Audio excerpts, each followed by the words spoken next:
Welcome to today's program. We're joined by John Shepard from the Southwest Regional Development Commission. And today, John, we're going to talk about the Minnesota Intelligent Rural Communities program. I think folks may have heard a little bit about this, but help flesh this out for us. What exactly are we talking about here? Well, I think there's been a little buzz around Wyndham on the project here in the last few months.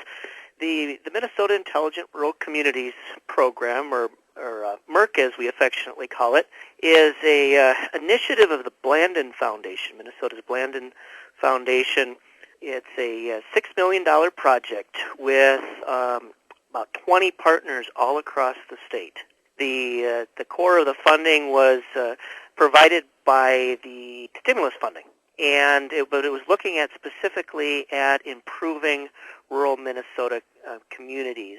That the Broadband Technology Opportunities Program, another one of that alphabet soup of acronyms, put money into this unique partnership. It's really there's no other state doing exactly what we're doing, so it's a bit of a design-build project. We're building it as we design it, and it's been interesting to get it to go along. And Wyndham is involved as a demonstration community, as is Worthington, and the city of Jackson is also involved through some of their previous work with the extension service. So it's kind of like herding cats, but it's been really an interesting project so far. And as I understand it, this is not necessarily one overall program. It's really like a lot of little programs as each of these demonstration communities gets to try and come up with their own plan to meet local needs. Am I correct on that? Oh, exactly, Dirk. That we're not looking at reinventing the wheel, and the regional development commissions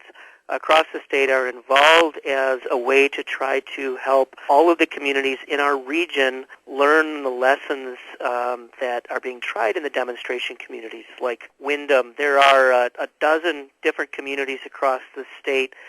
Some are countywide, Benton County, Cook County up on the North Shore. There's several counties around Appleton that are involved in this, and then Wyndham is actually the smallest of the individual cities involved, but actually there was a new report that was just out that really shows Wyndham above average in terms of the broadband in the ground. And you know that the city is really unique in having fiber to almost every building in town. Well, now through this project we're trying to see how can we better use that technology.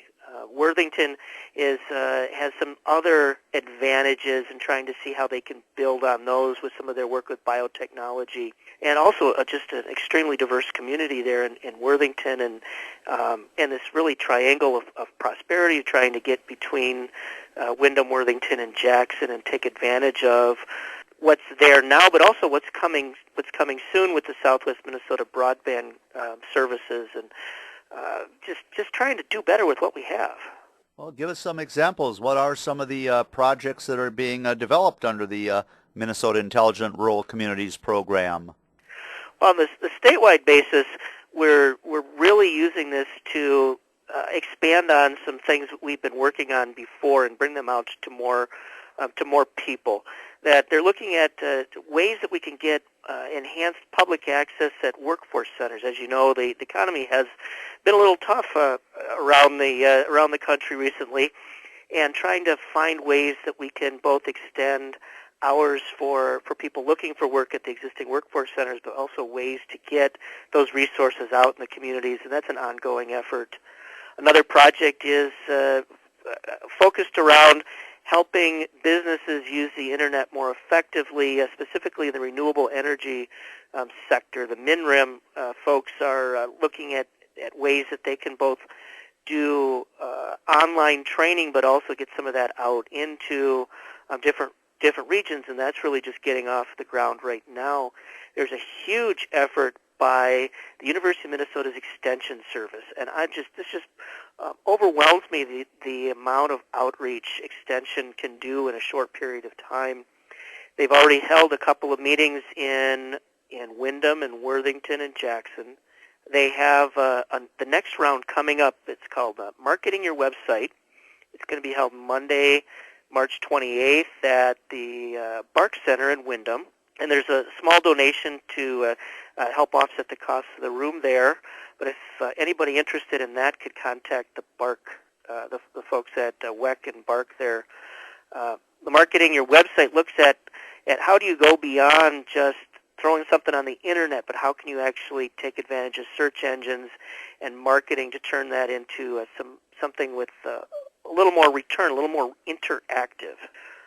Those workshops are going on in Worthington on the March 24th, and there's another one in Jackson on March 31st. Anybody who wants to look at those dates again can jump on our website at www.swrdc.org, and we'll have links up there. This is probably a workshop I should go to because we just recently rehabbed our website, but there's so much more you can do to especially provide services to people where they need them and when they want them. And as I understand, too, that this is one of those cases where sometimes, MIRC grant money is the seed money, and then there's a lot of collaborations. As you mentioned in Windham, they have WEC, the Windham Education and Computer Center there, housed out of the BARC building, and they're working on some programs along with MIRC. So it's a lot of different partnerships are being developed, kind of branching off from the original grant. Well, you can't just do it. You can't rely just on the one-time funding that really these demonstration projects are supposed to do just that, demonstrate what you can do with the technology, but they have to be sustainable. You have to be able to to use them into the future. It's not just a one-shot deal. It's here's a little bit of funding to help get something off the ground that the folks there at WEC, at the Windham Education and Collaborative Center, their initiative to get the video conferencing and instructional system with the University of Minnesota, I mean, that's just wow. I mean, we talk a lot of times, especially planner, local government types, we talk about, it's so far away to everything, and we don't have access to the resources. Well, this is one way we can have access to the same resources as the folks up in the Twin Cities or Chicago or anywhere else. We need to stop complaining and start doing, and that's one of the things MIRC is showing us how to do. And the folks there in Windham and in Worthington and Jackson, they're getting it done, and I'm just really impressed in the progress they've made so far. Again, visiting with John Shepard from the Southwest Regional Development Commission, talking about the Minnesota Intelligent Rural Communities Grant Program. Where do we go from here? What's next? Well, the program is continuing for a while. That the Extension Service will be offering more of these workshops in the community. After the March 28th workshop in Windham, they'll have another one coming up in April on using social media in business, things like Facebook and Twitter and LinkedIn for business, and ways we can engage the community.